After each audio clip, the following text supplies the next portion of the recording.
Bihar news में स्वागत है आपका दोस्तों। मैं हूं फिरदौस गनी और आप देख रहे हैं केडीबी लाइव। दोस्तों आज हो चुका है 16 नवंबर 2024। तो आज की पूरे बिहार की टॉप न्यूज लेकर आए हैं आपके लिए। वीडियो शुरू करने से पहले आपसे एक रिक्वेस्ट है कि अगर आप पहली बार इस चैनल पर आए हैं तो फिर चैनल को सब्सक्राइब करके बेल आइकन को प्रेस कर दीजिए और साथ ही वीडियो को लाइक कर दीजिए, अपने दोस्तों के साथ शेयर भी कीजिए। तो चलिए चलते हैं आज की खबरों की ओर।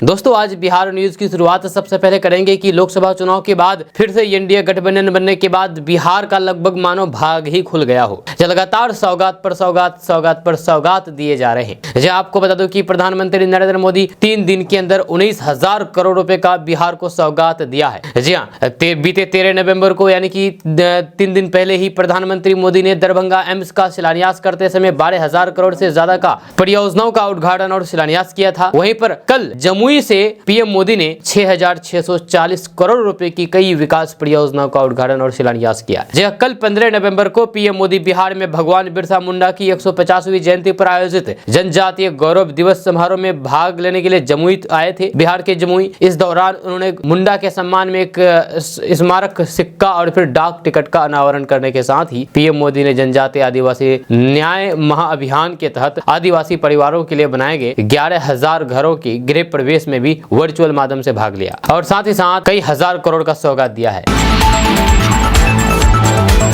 अब सब दिन के लिए बीजेपी के साथ रहेंगे। सीएम नीतीश कुमार ने मंच से फिर से अपनी गलती मानी और पीएम मोदी भी मुस्कुरा उठे। आपको बता दें कि सीएम नीतीश कुमार ने पिछली बार बीजेपी के साथ बिहार में गठबंधन तोड़ने को लेकर के फिर से अपनी गलती मान ली है। जब पीएम मोदी के सामने ही मंच पर सीएम नीतीश कुमार ने गलती मानी है और वादा किया है कि अब वो हमेशा उसके साथ रहेंगे। सीएम नीतीश कुमार जमुई में आयोजित कार्यक्रम में बोल रहे थे, जहाँ पर पीएम मोदी ने बिरसा मुंडा की 150वीं जयंती के मौके पर जनजातीय गौरव दिवस समारोह की शुरुआत की। सीएम नीतीश कुमार बिहार के जमुई में मंच से प्रधानमंत्री मोदी की जमकर के तारीफ करते हुए दिखे। इसी दौरान उन्होंने एकजुट रहने का वादा भी किया है। नीतीश कुमार ने कहा कि मैं इतना ही फिर से कह देता हूं कि बीजेपी और जेडीयू सब दिन के लिए इनके साथ रहेंगे। जहां बीच में गलती हुई है। मंच से सीएम नीतीश कुमार की इन बातों को सुनकर के प्रधानमंत्री मोदी भी मुस्कुराते हुए नजर आए और वे सीएम नीतीश कुमार की तरफ देखते रहे और मुस्कुराते रहे। जब बिहार के मुख्यमंत्री नीतीश कुमार ने अपने बयान में कहा कि बीच में हमारे यहाँ के ही कुछ लोगों ने गलती कर दी, हमने तय कर दिया है कि अब ये गलती नहीं होगी। हम लोग शुरू से ही साथ थे, सदैव साथ थे, अटल बिहारी वाजपेयी के ही साथ थे, उन्हीं के साथ थे, उनकी सरकार में थे, बाहर भी हर तरह से थे। बीच में बेमतलब का हम लोग इधर उधर चले गए थे, लेकिन अब नहीं जाएंगे, ये संभव नहीं है।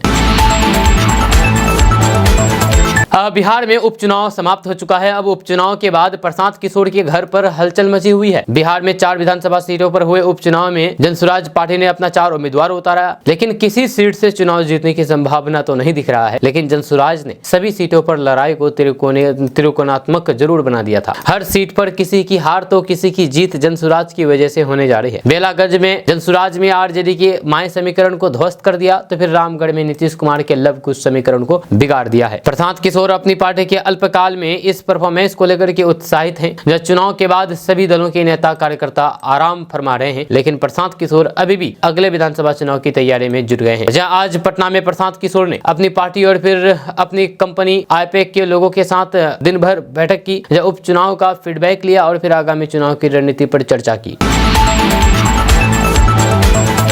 पूर्णिया के निर्दलीय सांसद पप्पू यादव को प्रधानमंत्री मोदी के कार्यक्रम में निमंत्रण नहीं मिला है। इस बात को लेकर के पूर्णिया में चर्चा गर्म है। लोगों में चर्चा है कि सांसद पप्पू यादव की किसी योजना को नहीं दिखाया गया और न ही आमंत्रण सूची में उनका नाम था, जबकि कई संसदीय क्षेत्र के सांसदों को इस कार्यक्रम में जगह दी गई। सुगम कनेक्टिविटी, सुलभ उपचार, बिहार में विकास को तेज रफ्तार के लिए 12,000 करोड़ से अधिक की लागत से दरभंगा एम्स समेत स्वास्थ्य, सड़क, रेल एवं ऊर्जा क्षेत्र की 25 विकास परियोजनाओं का उपहार बिहार को मिला है। प्रधानमंत्री नरेंद्र मोदी के कर कमलों द्वारा 13 नवंबर को 2024 में 10 बजे कार्यक्रम का आयोजित किया गया और इस कार्यक्रम में कई सारे विधायक और सांसद मौजूद रहे। आसपास के सांसद भी मौजूद रहे, लेकिन पास के ही सांसद पूर्णिया के सांसद पप्पू यादव को जगह नहीं दी गई, उनको नहीं बुलाया गया। जब पूर्णिया के सांसद पप्पू यादव को इस कार्यक्रम का आमंत्रण नहीं भेजा गया था, जिसे लेकर के जनता में चर्चा का विषय बना हुआ है। जनता का कहना है कि मुख्यमंत्री नीतीश कुमार और प्रधानमंत्री मोदी को पप्पू यादव पसंद नहीं करते हैं, इसलिए उन्हें आमंत्रण नहीं दिया गया।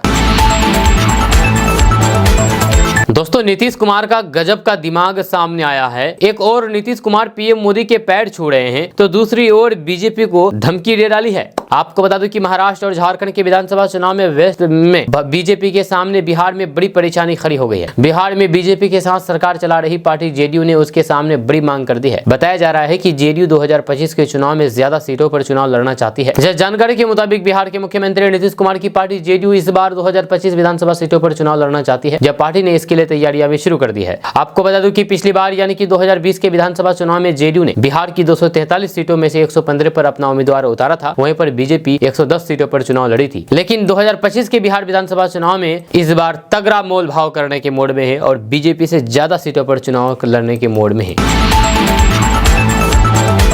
अगर आप बिना हेलमेट के बाहर निकलते हैं तो आप सावधान हो जाइए, नहीं तो 5,000 रुपए का चालान कट सकता है, जुर्माना देना पड़ सकता है। आपको बता दूं कि अगर आप बगैर हेलमेट पहने किसी सामान की खरीदारी करने के लिए बाजार जाते हैं तो फिर आप सावधान हो जाइए, क्योंकि बगैर हेलमेट पहने चौराहा क्रॉस किया तो 1,000 रुपए से लेकर के 5,000 रुपए तक ऑनलाइन जुर्माना का चालान कट जाएगा। इसके साथ ही सुबह 9 बजे से शाम 5 बजे तक ट्रैफिक पुलिस द्वारा निगरानी रखी जाएगी। बगैर हेलमेट पहने बाइक चलाने वालों को ऑनलाइन जुर्माना के साथ मैनुअल रूप से भी जुर्माना लगाया जाएगा। खास बात यह है कि यह अभियान लगातार चलता रहेगा। दरअसल मोटर वाहन अधिनियम 1988 में बहुत सारे नियम बनाए गए हैं जिसे पालन करना बहुत जरूरी है। यह पालन करना हर वाहन मालिक और फिर चालक के लिए अनिवार्य है। हालांकि काफी सारे लोग इन नियमों को नहीं मानते हैं और फिर मनमाने ढंग से वाहन चलाते हैं। मोटर वाहन अधिनियम की धारा 129 के अनुसार बिना हेलमेट के दोपहिया वाहन चालान दंडनीय अपराध है। जहाँ बिना हेलमेट के वाहन चलाने पर 500 से 1,000 रुपए तक का चालान, वाहन को जब्त करने और फिर ड्राइविंग लाइसेंस के सस्पेंशन के साथ 3 महीने तक की सजा का भी प्रावधान है। इसके बावजूद भी लोग बगैर हेलमेट के अपनी बाइक दौड़ाते रहते हैं। हालांकि लगातार बगैर हेलमेट पहने पकड़े जाने पर जुर्माना भी दे रहे हैं।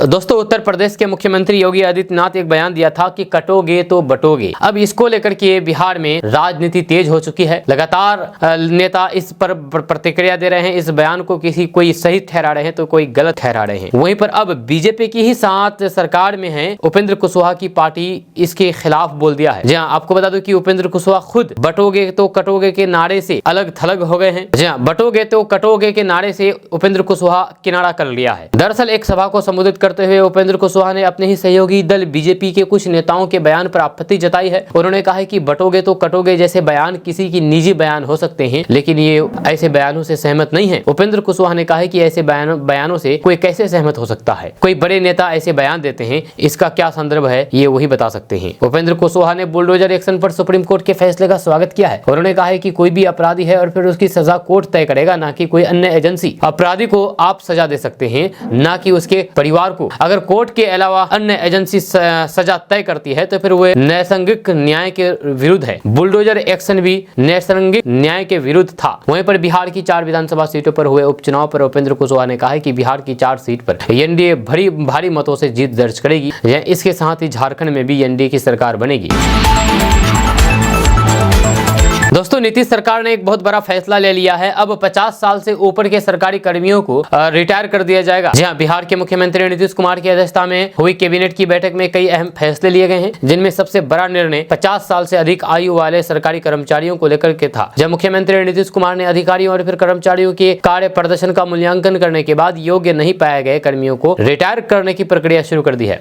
इस फैसले के तहत 50 साल से अधिक आयु वाले वे सरकारी कर्मचारी जिन्हें अपनी कार्य दक्षता और फिर आचार में सुधार की आवश्यकता है, उन्हें काम से हटा दिया जाएगा। इसी संदर्भ में बिहार प्रशासनिक सेवा के अधिकारी दीपू कुमार को अनिवार्य सेवानिवृत्त दी गई है, यानी कि जबरदस्ती रिटायर कर दिया गया है। यह निर्णय बिहार सेवा संहिता के नियम 74 के तहत लिया गया है, जो कि राज्य सरकार को अधिकार देता है कि वह किसी भी सरकारी कर्मचारी को जो कि 25 साल की सेवा पूरी कर चुका है और जिनकी कार्य दक्षता पर सवाल उठे, उसे रिटायर कर दिया जा सकता है। अब कर सकते हैं, बिहार सरकार को ये पावर दिया गया है। राज्य सरकार इस कर्मचारी को कम से कम 3 महीने की पूर्व सूचना या फिर उसके बदले 3 महीने के वेतन भत्ते की समक्ष राशि देकर के उसे सेवा से मुक्त कर सकती है।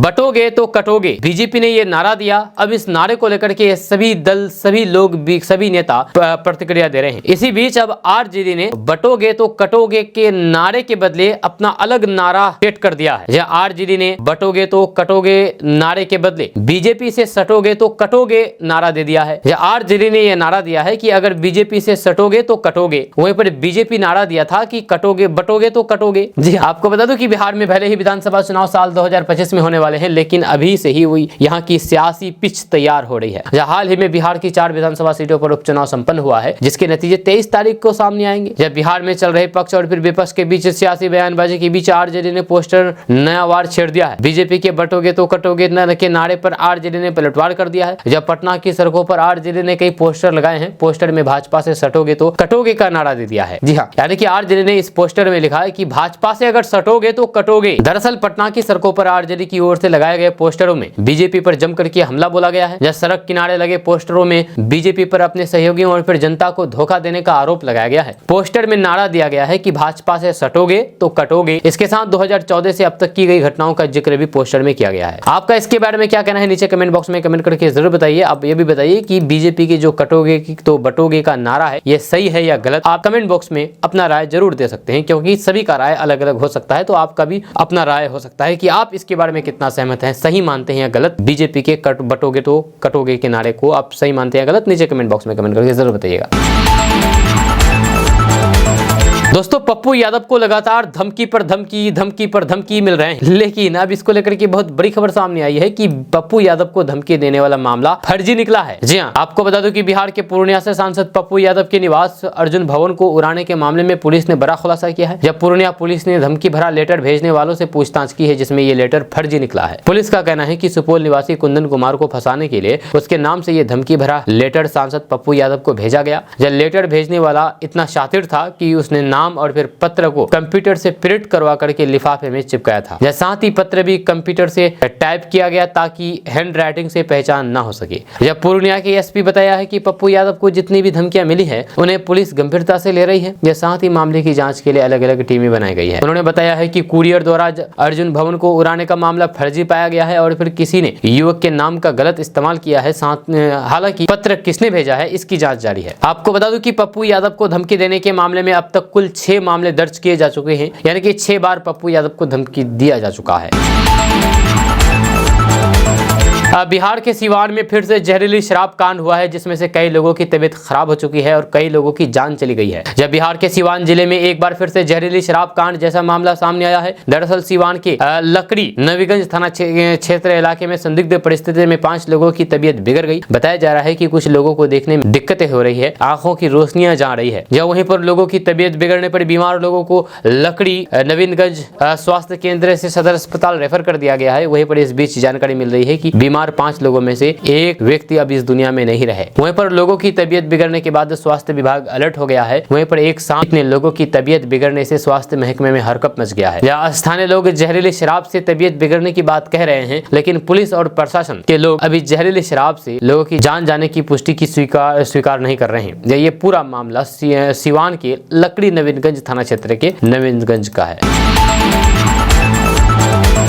सुबह शाम ठंड का एहसास हो रहा है। उत्तर बिहार में घने कोहरे का अलर्ट जारी कर दिया गया है। लोग अब बीमार हो रहे हैं ठंड से, क्योंकि मौसम चेंज हो रहा है। आपको बता दूं कि बिहार में मौसम ने अपना गियर बदल दिया है। जब सुबह और शाम के समय ठंड का एहसास शुरू हो गया है। पटना, मुजफ्फरपुर, गया, पूर्णिया, भागलपुर समेत कई जिलों में रात के तापमान में गिरावट आई है। राजधानी पटना में न्यूनतम पारा गिर करके 20 डिग्री सेल्सियस से नीचे चला गया है। वहीं पर सुबह के समय धुंध की चादर भी दिखने लगी है। मौसम बदलने से लोग बीमार भी पड़ रहे हैं। अस्पतालों में सर्दी और बुखार के मरीजों की संख्या बढ़ने लगी है। मौसम विभाग ने उत्तर बिहार के कुछ इलाकों में घना कोहरा छाए रहने का अलर्ट जारी कर दिया है। मौसम विभाग के पूर्वानुमान के अनुसार 17 नवंबर तक पश्चिमी चंपारण, पूर्वी चंपारण, मधुबनी, सीतामढ़ी और फिर शिवहर जिले में मध्यम से घना स्तर का कोहरा छाए रहने की आशंका है। जब वाहन चालकों से गाड़ी चलाते समय सावधानी बरतने की भी अपील की गई है। राजधानी पटना समेत आसपास के इलाकों में भी सुबह के समय धुंध की हल्की चादर दिख रही है, जहाँ आगामी दिनों में कोहरे और फिर घने होने की आशंका है। वहीं पर मौसम बदलने से वायरल बुखार ने जोर पकड़ लिया है। अस्पतालों में सर्दी, खांसी और फिर बुखार के मरीजों की लाइन लग रही है। मुजफ्फरपुर के सदर अस्पताल में मेडिसिन के डॉक्टर चंद्रशेखर ने बताया है कि मौसम में बदलाव के कारण लोग बीमार पड़ रहे हैं। सबसे ज्यादा सूखी खांसी के मरीज आ रहे हैं। जब सुबह और शाम में सापेक्षिक आर्द्रता की मात्रा 70% रहने के कारण कोहरा का असर गहराने लगा है।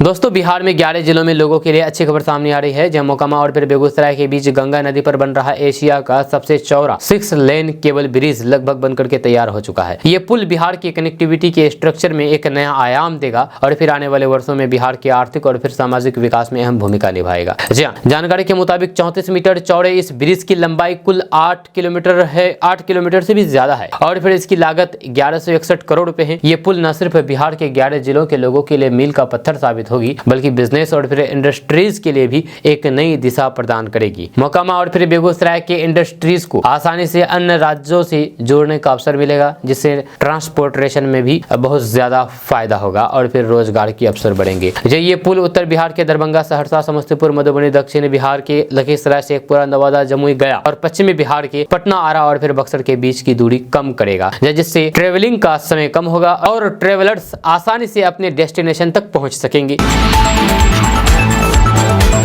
दोस्तों बिहार के हाजीपुर में हर साल सोनपुर मेला का आयोजन होता है। जब बुधवार को आधी अधूरी तैयारियों के बाद मेले का उद्घाटन तो कर दिया गया। उद्घाटन के लिए बिहार के दोनों डिप्टी सीएम सम्राट चौधरी और विजय कुमार सिन्हा पहुंचे थे, जब उनके साथ मंत्री डॉक्टर दिलीप कुमार जायसवाल भी थे। इस दौरान विपक्षी पार्टी आरजेडी के विधायक रामानुज कुमार यादव भी वहां पर पहुंचे और फिर डीएम की शिकायत की और फिर उन्हें खड़ी खड़ी सुना दी। आपको बता दें कि रामानुज कुमार यादव ने डीएम से कहा कि सरकार से वेतन लेते हैं तो फिर अपना काम करें, आपकी वजह से सरकार की बदनामी होगी तो फिर हम बर्दाश्त नहीं करेंगे। धुर विरोधी दल के विधायक की शिकायत पर भाजपा के प्रदेश अध्यक्ष और बिहार सरकार के मंत्री डॉक्टर दिलीप कुमार जायसवाल ने राजनीतिक सौहार्द की मिसाल पेश की है। जब मंत्री डॉक्टर दिलीप कुमार जायसवाल ने मंच से कहा कि आप विरोधी हैं, लेकिन आपने हमें आईना दिखा दिया है, आपकी शिकायत में सच्चाई है, हम मामले में कार्रवाई करेंगे। जब विपक्षी विधायक जब डीएम को डांट रहे थे तो फिर उनके समर्थक ताली बजा रहे थे। आपको बता दें कि विश्व प्रसिद्ध सोनपुर मेले का बुधवार को उद्घाटन हुआ। मेले के उद्घाटन के लिए बिहार सरकार की तरफ से बड़ी टीम बुधवार की देर शाम सोनपुर पहुंची थी। उद्घाटन कार्यक्रम में बिहार के दोनों डिप्टी सीएम और मंत्री पहुंचे थे। उद्घाटन कार्यक्रम शुरू हुआ तो फिर स्थानीय आरजेडी विधायक ने मंच पर ही मेले की तैयारी को लेकर के शिकायत करनी शुरू कर दी। हालांकि जब आरजेडी विधायक ने शिकायतों की संख्या गिनानी शुरू की तो फिर उन्हें कई बार रोकने की कोशिश भी की गई, लेकिन विधायक लगातार मंच पर मौजूद बिहार सरकार के मंत्रियों से शिकायत करते नजर आए। इस दौरान मंत्री ने मंच से ही विपक्षी पार्टी के विधायक की शिकायतों का संज्ञान भी लिया है।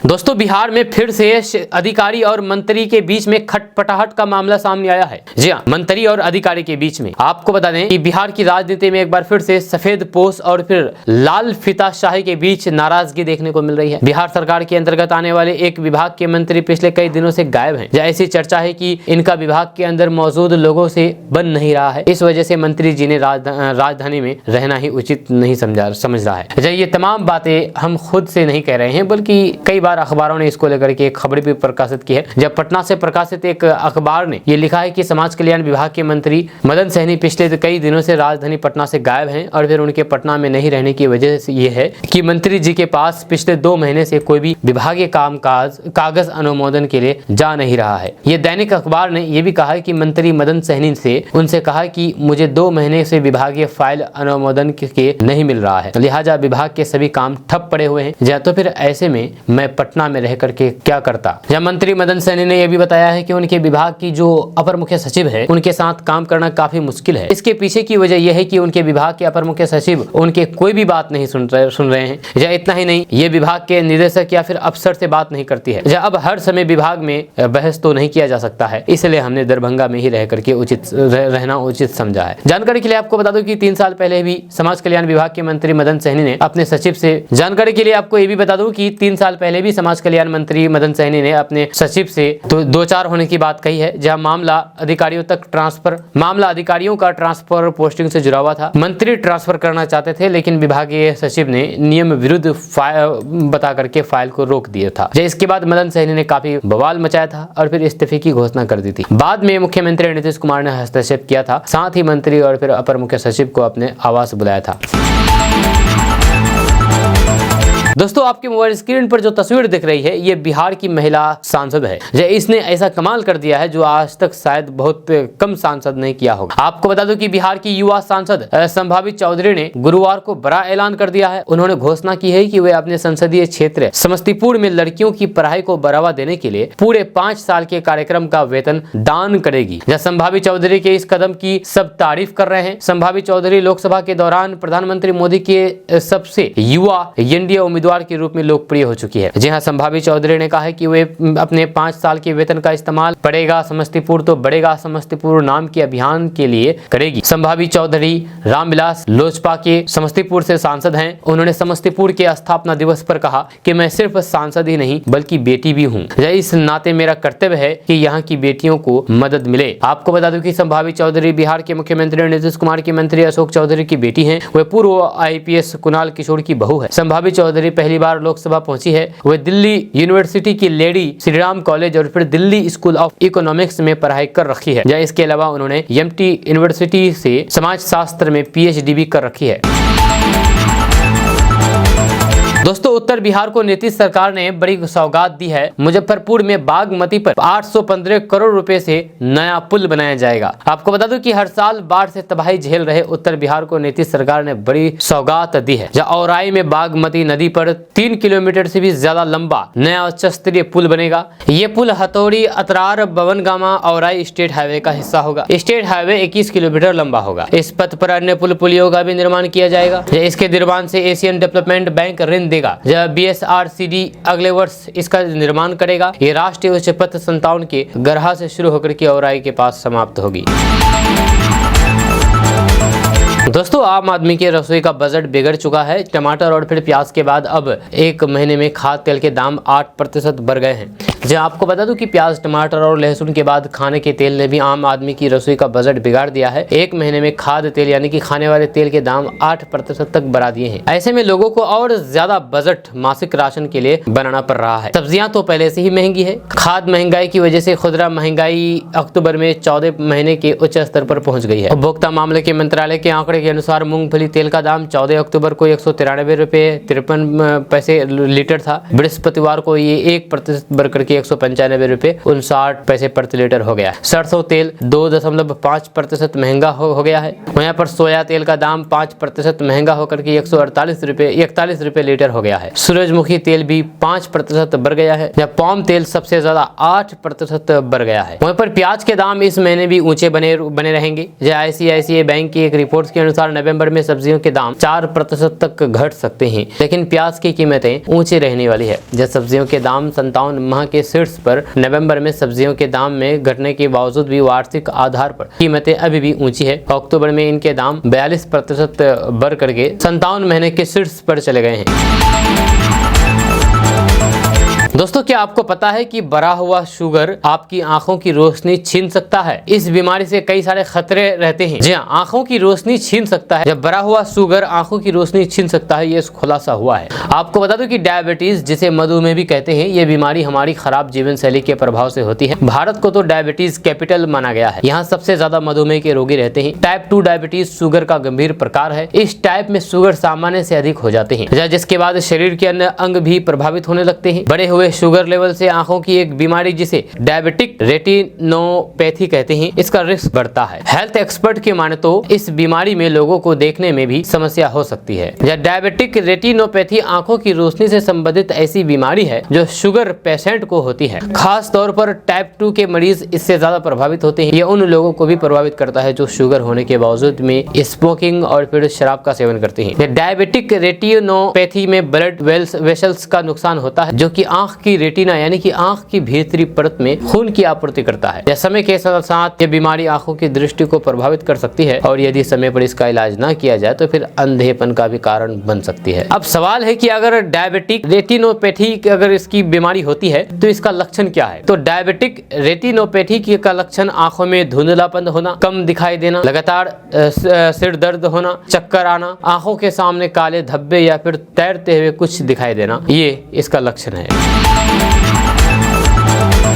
दोस्तों, बिहार पुलिस कांस्टेबल के लिए कितना हाइट चाहिए, क्योंकि बहुत से लोगों के मन में ये सवाल है कि आखिर बिहार पुलिस कांस्टेबल के लिए हाइट कितना चाहिए और सीना कितना होना चाहिए। बहुत सारे हमारे व्यूअर्स बिहार पुलिस की तैयारी कर रहे हैं और उनको ये चीज तो बेसिक नॉलेज तो होना ही चाहिए। आपको बता दूं कि बिहार पुलिस कांस्टेबल भर्ती के लिए लिखित परीक्षा में पास हो जाने से सिलेक्शन नहीं हो जाता है, जब बल्कि इस परीक्षा में चयनित उम्मीदवारों को 2 तरीके का टेस्ट देना होगा। इसमें से पहला है शारीरिक मानक परीक्षा, जिसके अंतर्गत अभ्यर्थी की हाइट, चेस्ट, वजन आदि की माप की जाती है। दूसरी परीक्षा होती है शारीरिक दक्षता परीक्षा। इस टेस्ट के तहत अभ्यर्थियों की दौड़, ऊंची कूद, शॉर्ट पुट, गोला फेंक आदि कराया जाता है। ये परीक्षा कुल 100 अंकों की होती है, जिसमें दौड़ के 50 और बाकी दोनों के 25-25 नंबर शामिल हो रहते हैं। वहीं पर बिहार पुलिस कांस्टेबल की लिखित परीक्षा के बाद अब फिजिकल टेस्ट की बारी है। बिहार पुलिस की केंद्रीय चयन परिषद यानी कि CSCBC की ओर से पहले ही हाइट से लेकर के चेस्ट और दौड़ से संबंधित मानक निर्धारित किए गए हैं, जिसके तहत अलग अलग वर्ग के लिए अलग अलग मानक तय किए गए हैं। जब बिहार पुलिस कांस्टेबल टेस्ट में वही अभ्यर्थी क्वालिफाई होंगे जिनकी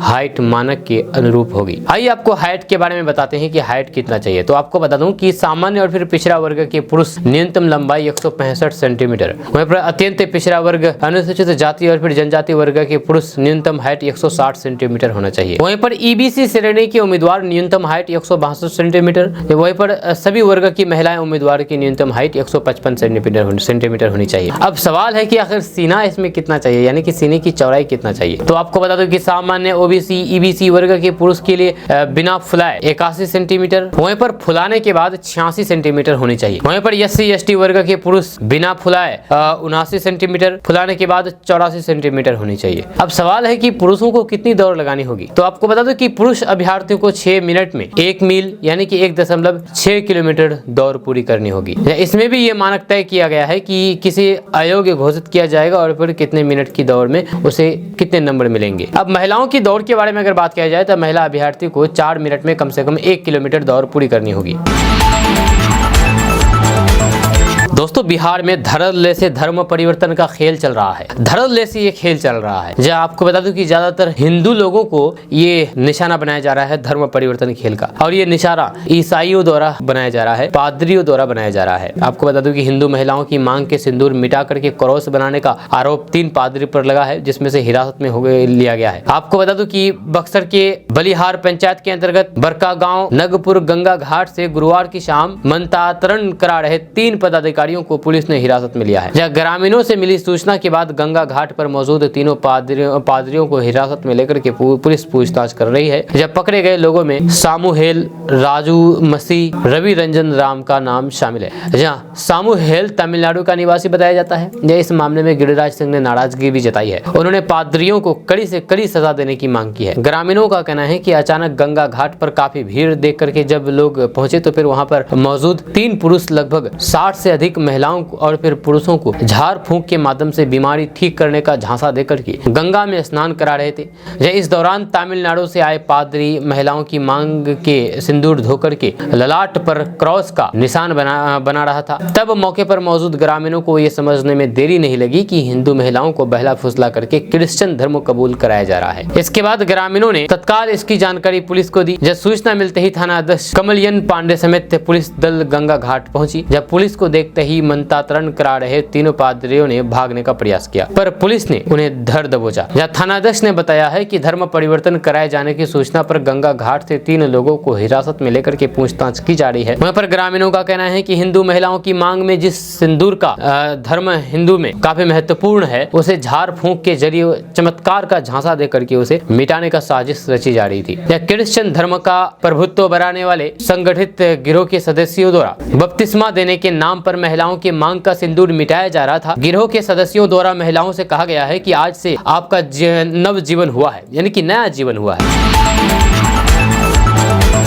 बहुत से लोगों में यह सवाल तैर रहा है कि भाई के अगर बच्चे ना हो तो विधवा भाभी का कितना संपत्ति पर अधिकार होगा। तो आपको बता दूं कि भाई के बच्चे का ना होने पर विधवा भाभी को पति की संपत्ति पर अधिकार प्राप्त करने के लिए कानूनी कदम उठाने पड़ते हैं। हिंदू उत्तराधिकार अधिनियम 1956 के अनुसार विधवा को पति की संपत्ति का प्राथमिक अधिकार होता है। जब कोर्ट में याचिका दायर करने, दस्तावेज जमा करने और आवश्यक कानूनी प्रक्रिया के माध्यम से वे अपने हिस्से की संपत्ति प्राप्त कर सकती है, भले ही संपत्ति पैतृक हो या फिर स्वयं स्वयं अर्जित। जब भाई के बच्चे न होने की स्थिति में विधवा भाभी के संपत्ति पर अधिकार के बारे में विस्तार से जानने के लिए हमें हिंदू उत्तराधिकार अधिनियम 1956 के प्रावधानों को समझना आवश्यक है। इस कानून के तहत जब किसी व्यक्ति का स्वर्गवास हो जाता है और फिर उसके कोई भी संतान नहीं होती है तो फिर उसकी संपत्ति के उत्तराधिकार का निर्धारण कई पहलुओं पर निर्भर करता है। हिंदू उत्तराधिकार अधिनियम 1956 के अनुसार यदि पति की जान चली जाती है और उसकी कोई संतान नहीं है तो फिर उसकी पत्नी को उस संपत्ति का उत्तराधिकारी माना जाता है। इसका मतलब यह है कि विधवा को पति के हिस्से की संपत्ति पर पूर्ण अधिकार होता है। यह संपत्ति आत्मनिर्भर हो सकती है, यानी कि जिसे पति ने अपने स्वयं के प्रयासों से अर्जित किया हो, या फिर पैतृक संपत्ति हो सकती है। जहाँ यदि पति के बच्चे नहीं हैं तो फिर विधवा का अपने पति की संपत्ति पर पहले और फिर महत्वपूर्ण हक होता है। यह इस स्थिति में वे अपने पति की संपत्ति की प्रथम उत्तराधिकारी मानी जाती है। यह इसका अर्थ है, यानी कि इसका मतलब यह है कि अगर किसी अन्य व्यक्ति ने पति की संपत्ति पर दावा किया हो तो फिर विधवा का दावा पहले आएगा। दोस्तों, बिहार पुलिस भर्ती परीक्षा के नतीजे जारी हो गए हैं, यानी कि रिजल्ट जारी हो गए हैं। कुल 21,391 पदों पर निकली भर्ती के लिए लाखों युवाओं ने आवेदन किया था। इसके लिए बिहार के 38 जिलों के 545 केंद्रों पर अलग अलग तारीखों पर परीक्षाएं आयोजित की गई थी। बिहार में पुलिस कांस्टेबल की भर्ती के लिए 9 जून 2023 को नोटिफिकेशन जारी किया गया था। हालांकि इसके लिए लिखित परीक्षा का आयोजन इस साल अगस्त में किया गया था और अब रिजल्ट जारी कर दिया गया है। विद्यार्थी अपना रिजल्ट बिहार पुलिस की वेबसाइट cscbc.bihar.gov.in पर चेक कर सकते हैं। दोस्तों, बिहार के जमुई में प्रधानमंत्री नरेंद्र मोदी की मौजूदगी में बिरसा मुंडा की 150वीं जयंती मनाई गई। इस दौरान एनडीए के कई नेता मौजूद रहे और इसी बीच केंद्रीय मंत्री चिराग पासवान भी मौजूद रहे। साथ ही साथ सीएम नीतीश कुमार भी मौजूद थे। मंच से जनता को संबोधित करते हुए चिराग पासवान ने आरक्षण को लेकर के बड़ा दावा किया है। चिराग पासवान ने कहा है कि जब तक चिराग जिंदा है तब तक आरक्षण को कोई खतरा नहीं है। चिराग पासवान ने कहा कि लोग झूठा आरोप लगाते हैं कि केंद्र की सरकार आएगी तो फिर आरक्षण छीन लिया जाएगा, जिस पर चिराग पासवान ने कहा कि चिराग पासवान जिंदा है ना तो फिर आरक्षण को खतरा है ना तो संविधान को खतरा है। इसके अलावा चिराग पासवान ने कहा कि आज न सिर्फ जमुई बल्कि पूरे बिहार के लिए सम्मान की बात है। 7 महीने में तीसरी बार पीएम मोदी जमुई पहुंचे, ये बिहार और जमुई के लिए गौरव की बात है। जब बिहार के प्रति प्रधानमंत्री का विशेष लगाव रहता है, ये प्रधानमंत्री के दौरे से समझा जा सकता है। अगर आप जेई और नेट की तैयारी करना चाहते हैं तो आपके लिए बड़ी खुशखबरी है कि आपको बता दूं कि बिहार सरकार फ्री में जेई और नीट की तैयारी कराएगी। ऐसे में अगर आप भी गरीब परिवार से हैं और जेई नीट तैयारी करने के लिए आपके पास सुविधा नहीं है, बेसिक इंफ्रास्ट्रक्चर नहीं है, पैसे नहीं है, तो आप इसके लिए परेशान न हो, क्योंकि अब बिहार सरकार के द्वारा आप जेई नेट की तैयारी कर सकते हैं। जी हाँ, आपको बता दूं कि अगर आपका भी सपना डॉक्टर या इंजीनियर बन करके अपने परिवार और फिर समाज का नाम रोशन करने का है तो फिर बिहार सरकार आपके इस सपने को पूरा करने में आपकी सहायता प्रदान कर सकती है। बस आपको थोड़ी मेहनत करनी होगी। दरअसल बिहार विद्यालय परीक्षा समिति यानी कि BSEB की ओर से जेई और फिर नीट की तैयारी कर रहे विद्यार्थियों के लिए कमाल की स्कीम शुरू की गई है, जिसमें फ्री में विद्यार्थियों को कोचिंग के साथ ही हर महीने 1000 रुपए की छात्रवृत्ति भी दी जाएगी। इस स्कीम की मदद से फ्री में मेडिकल और इंजीनियरिंग की तैयारी कर सकते हैं। हालांकि इसके लिए कुछ शर्तें रखी गई है जिसका पालन करना जरूरी है। इसके बाद ही छात्र छात्राओं का सिलेक्शन हो पाएगा। इस स्कीम के तहत बिहार विद्यालय परीक्षा समिति की ओर से बिहार के 9 प्रमंडल में 50 छात्र और फिर 50 छात्राओं का चयन किया जाएगा। अगर इस योजना में किसी भी छात्र या फिर छात्रा का चयन होता है तो फिर पूरे 2 सालों तक चयनित विद्यार्थियों को मुफ्त कोचिंग की सुविधा दी जाएगी। खास बात यह है कि इस सुविधा का लाभ ऐसे विद्यार्थियों को मिलेंगे जो 2015 में मैट्रिक की परीक्षा देने वाले हैं और फिर आगे मेडिकल या फिर इंजीनियरिंग की तैयारी करना चाहते हैं। इस योजना के तहत गैर आवासीय कोचिंग संस्थान में 2 वर्ष तक मुफ्त में कोचिंग दी जाएगी और फिर साथ ही 1000 प्रतिमाह पढ़ाई में आने वाले खर्च के लिए भी दी जाएगी। इसको लेकर के बिहार विद्यालय परीक्षा समिति ने अलग अलग जिलों में डीओ को पत्र भी जारी कर दिया है।